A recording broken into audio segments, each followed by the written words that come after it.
Na ako diri sa kuan mga kaidol, shop mga kaidol kay at tingala mo mga kaidol nga bag-o pa man ang ligid mga kaidol, dali ra man nahilis mga kaidol. Nya mulag tagilid ang motor ba. Naaday na bali mga kaidol, mo pa-welding na to karon mga kaidol. Ambot na nabali na nga wa maunta na wa man kargahay og mga bugat mga kaidol. Ang karga na kana mga panapton raman. Kuan mangod ganang mubo ra iyang kuan mga kaidol ba kani mga kaidol. Pag makaagi og kuan mga kaidol dali na madukduk siya mga kaidol mo na nabali mga kaidol kani. Mubo ra ni iyang kuan dili nagihangir naman mga kaidol. Pag wala ning hangir mga kaidol, pag wala ning hangir mubo ra ni siya ana ni siya mga kaidol. Pag makaagi og kuan mga kaidol kanang lubak-lubak madakdak ni diri mga kaidol.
Ano dito boss?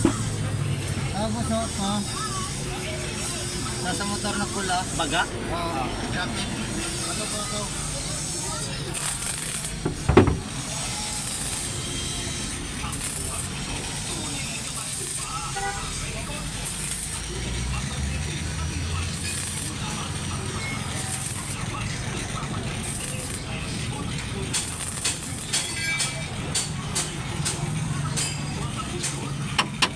Ay, wala ka nag-drive to Sikol Pre. Wala na. Sige na ka pang building. Okay na rin no, dali lang kwarta no. Wala. Kuda kong lisensya. Amo ko dahil. Nakita rin nyo. Hindi na matag ako magmagpuan. Kwarta. Nasuko man. Yan na. Pre, brakitan ba man ni Pre no? Oo. Kaya mag-pungin mo Kaya ba? wala na. Hey! Lira! Lira! Nanay, pabulit din mo? Ha? Pabulit din mo? Asa? Sana, pabulit din mo na. Oh, kanibot. Yan, tinin. Oo. Ano? Apil ang pulit ha.